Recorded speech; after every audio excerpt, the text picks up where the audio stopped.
लेकिन ये बिल्कुल साफ है कि अब हमको ठोक पीट के टेररिज्म के खिलाफ अभियान चलाना पड़ेगा। और उसका मतलब कि हम अपना ही स्टैंड डाइल्यूट ना करें।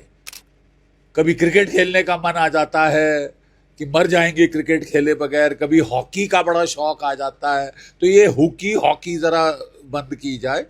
एक एक स्टैंड रखिए। देखिए साहब, पॉलिसी बड़ी सीधी है, झूठ फरेब और सरासर लाइंग थ्रू देयर टीथ। 5 पलटनें भेजी थी अपने सिपाहियों की, नॉर्दर्न लाइट इन्फेंट्री के, वो कारगिल के दौरान, और उनको टेररिस्ट के भेष में डाला था। उनकी लाशें एक्सेप्ट करने से वापस कर दी। हमारे नहीं है साहब। हमारे जो फौज थी उन्होंने बोला पाकिस्तान को कि भाई बॉडीज ले लो।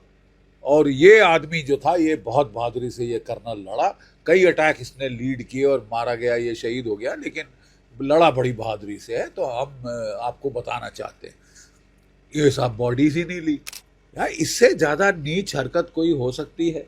यार एक आदमी आपकी खिदमत में शहीद हो जाए, आपके मुल्क की खिदमत में, the least you can do is कि उसकी बॉडी को निकाल के बरियल दें, डिसेंट फैमिली को दें, ताकि वो भी मत्था टेक सके, उसको कब्र में दफना सकें, जो भी वहाँ पे उनको करनी है अर्चना वगैरह वो करें। नहीं साहब, गाड़ दिए, डोजर चला के उनकी कफन बना दी वहां पे, उनका जो कमांड पोस्ट था। ये तो एक नया पैंतरा ही लग रहा है। देखिए बात ऐसी है कि जब से तहव्वुर राणा हमारी कस्टडी में आया, हमको पूर्ण विश्वास था कि he will start singing like a canary, कि सब उगल देगा, जो भी राज साज है वो, ये सब ऐसा ही करते हैं पाकिस्तान के टेररिस्ट। जब पकड़े जाते हैं तो गाने लगते हैं, और अच्छी तरह से गाया है। और उसने, देखिए पहले तो वो पाकिस्तान आर्मी का मेजर है, ठीक है, he is part of the deep state, और मेजर सर्व किया था उसने पाकिस्तान के आर्मी मेडिकल कोर में, ठीक है। और फिर उसके बाद जब वो छोड़ के आया तो उसने ये डेविड हेडली के साथ ये पूरा कांड रचा 26/11 का। और वो 26/11 के दौरान मुंबई में था, उसने एडमिट किया, उसने सारा बता दिया कहाँ कहाँ ट्रेनिंग हुई, डेविड कोलमैन हेडली ने किस तरह लश्कर तोयबा के साथ ट्रेनिंग ली वगैरह वगैरह, और पूरी सारी पोल खोल दी है। अब इनको डर लग रहा है कि ये पोल खुलने के बाद इन पे इंटरनेशनल दबाव पड़ेगा, और तैयारी में देखिए इन्होंने बड़ी चतुर स्टेटमेंट दी है कि अगर हमें एविडेंस दें तो। अरे साहब, एविडेंस दे दे के तो हम लोग थक गए थे।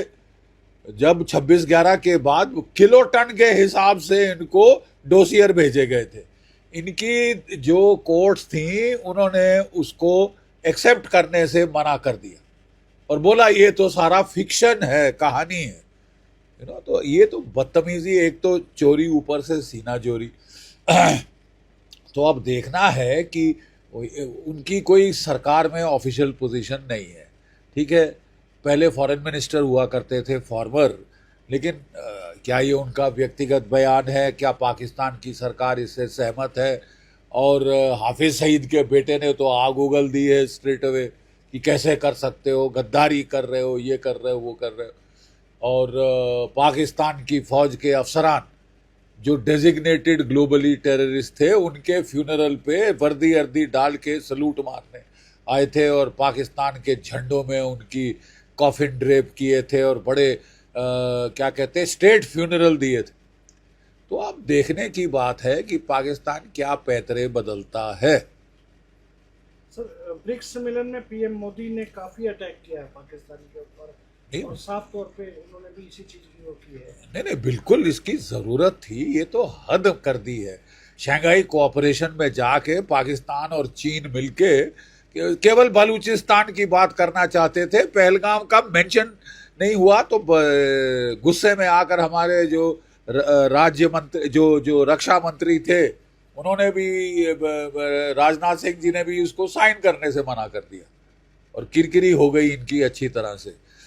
ब्रिक्स समिट में ये आए ही नहीं। शी जिनपिंग, इनकी कहते तबीयत नासाज है, बहुत बुरे हाल हैं, हू जिनताओ के साथ इनकी सक्सेशन स्ट्रगल चल रही है, और क्या होगा ये देखने की बात। लेकिन ये बिल्कुल साफ है कि अब हमको ठोक पीट के टेररिज्म के खिलाफ अभियान चलाना पड़ेगा। और उसका मतलब कि हम अपना ही स्टैंड डाइल्यूट ना करें। कभी क्रिकेट खेलने का मन आ जाता है कि मर जाएंगे क्रिकेट खेले बगैर, कभी हॉकी का बड़ा शौक आ जाता है, तो ये हॉकी जरा बंद की जाए। एक स्टैंड रखिए, कंसिस्टेंट स्टैंड रखिए। इधर यू आर अगेंस्ट टेररिज्म और यू आर नॉट। एक जगह आप कह रहे हैं पानी और खून इकट्ठा नहीं बह सकता, दूसरी तरफ आप कहते हैं नहीं जी आके हॉकी खेलिए ना, पीपल टू पीपल रिलेशन बढ़ाइए। तो I think we have to decide कि आपको चाहिए क्या, क्योंकि हमारा स्टैंड इनकंसिस्टेंट नहीं लगना चाहिए। बहुत अच्छा है मोदी जी ने किया, that is the way to go.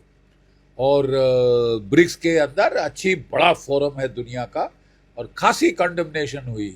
और बेस्ट चीज ये है कि चीन वहां गया ही नहीं, उसको पता था कि वो अलग थलग और अकेला पड़ जाएगा। सर, पाकिस्तान के आर्मी चीफ आसिम मुनीर ने 26 साल पहले कारगिल में जो उनके कर्नल शेर खान मारे गए थे, उस टाइम बॉडी नहीं ली थी, लेकिन आज उसे शहीद का दर्जा दे रहे हैं।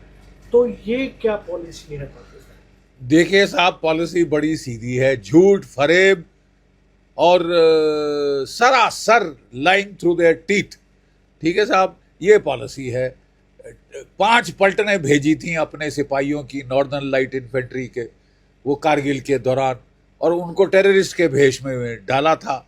उनकी लाशें एक्सेप्ट करने से वापस कर दी। हमारे नहीं है साहब, हमारे नहीं है। उनमें से एक बड़ी बहादुरी से लड़ा, उसकी हमने जब देखा तो देखिए, चाहे कोई भी देश का कोई हो, बहादुरी है, हिम्मत है, तो हमने भी दाद दी। और हमारी सरकार, हमारे जो फौज थी, उन्होंने बोझा पाकिस्तान को कि भाई बॉडीज ले लो।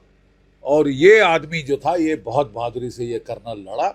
कई अटैक इसने लीड किए और मारा गया, ये शहीद हो गया, लेकिन लड़ा बड़ी बहादुरी से है। तो हम आपको बताना चाहते हैं, ये सब बॉडीज ही नहीं ली।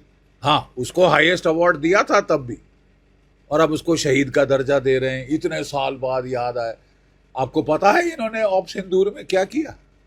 अरे जब हमने नूर खान का बंकर हिट किया, when we hit the Noor Khan bunker, command and control post of Pakistan air force nuclear command authority, पर खच्चे उड़ गए, अंदर वेपराइज हो गए।